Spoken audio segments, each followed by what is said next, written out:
All right. So at this point, Tupac passes away, and you have letters, and you have all these things of Tupac. Well, that are yours, but of Tupac letters, videos, Some of it is and mine that I took, videos like from our times in New York before he came up, our times after he came up, our times just in the middle of stuff. Him doing Unconditional Love, us fucking around doing scenes and shit at Thug Mansion, or what we called the Outlaws Apartments. We did all kinds of shit.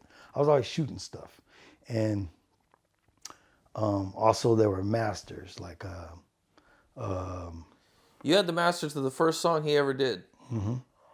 it was the guys I mentioned, Do you with still have the master? Do you still have that master? I gave the masters to his mom. Okay, all of the masters. Yeah. Okay, So that was interesting. So I and had videos, I wait, had and also, music masters, and what else did I have? I had pictures and stuff like that. so they borrowed the masters from you, or how did they get the masters from you? Um, no, no, no, no. What happened was we watching MTV. Tupac dies, and MTV is reporting that Afeni, Tupac's mom, is broke. And I saw how Death Row operated. She ain't getting no money, but she hired some very good lawyers. And what we didn't know is they got a lot of money, more than Tupac was even getting. But at the time, we thought she was indigent. We thought she didn't have any money. So a couple producers in Sacramento came at me and said, "Hey man, what if you remix some of that music that you have, that's Tupac on the reels?" And mind you, Days of a Criminal, the beat was Gable's, and the music was paid for by those four rappers that he wrote for. So I didn't own it, but I was the caretaker. I kept it. I had those reels. The stuff he did for the kids was my producing Big D's music and my recordings. So I owned the recordings. And then that's all I have. So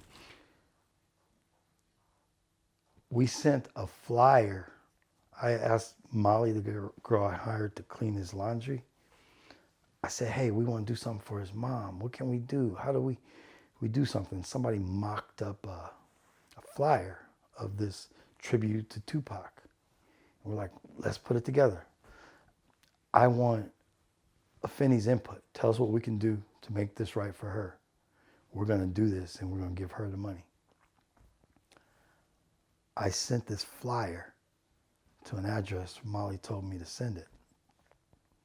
And within 2 weeks, I got a certified mail that I was being sued. And mind you, we hadn't put it together yet. We just put a flyer together to give her an idea what we wanted to do. It wasn't even real. But being a dumb kid, they sued us. We go to a lawyer, same lawyer that borrowed or whatever she's doing with my Tupac letters still to this day. Gives us advice on how to fight the lawsuit.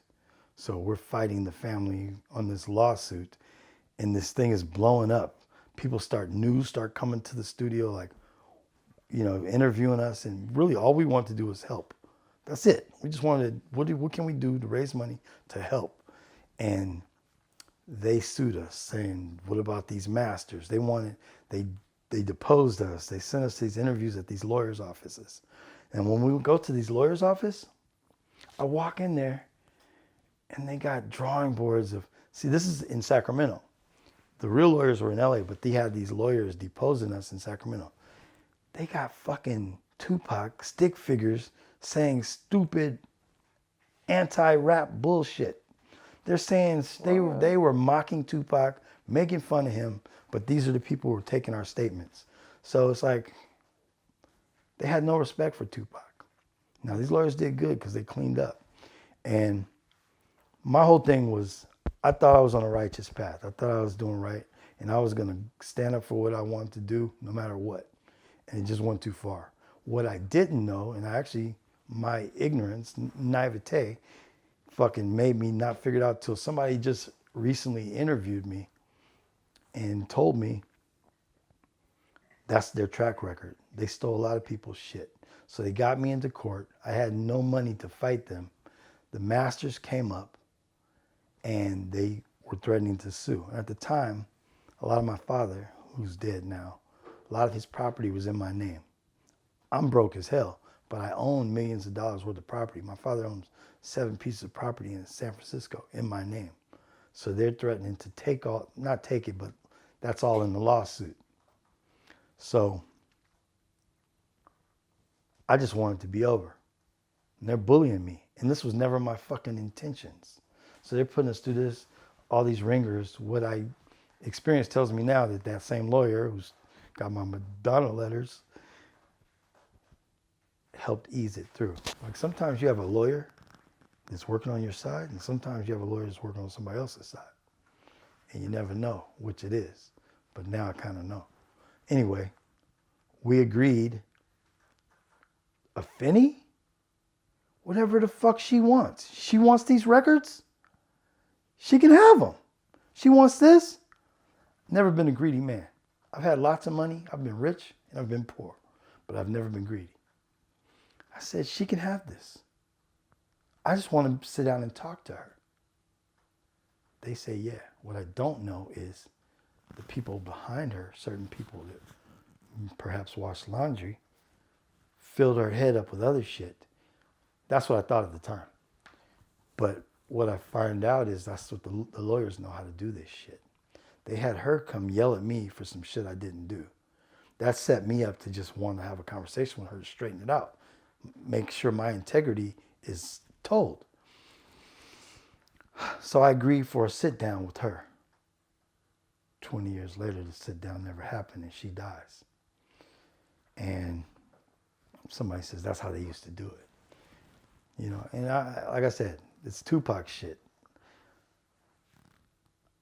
I didn't come into this world to make money off of 2Pac, and I appreciate knowing him. I appreciate being a part of him, but my whole thing was never to get rich off of 2Pac. I loved him. He loved me. That's it.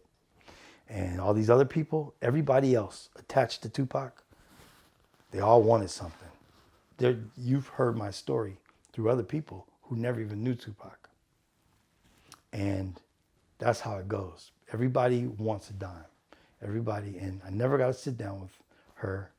The person who I think I helped get gainful employment could have squashed this shit. But I think she had a vendetta against me for some reason. Because she never let that meeting happen. I never talked to Afeni. And they stole those masters, some of which were my recordings.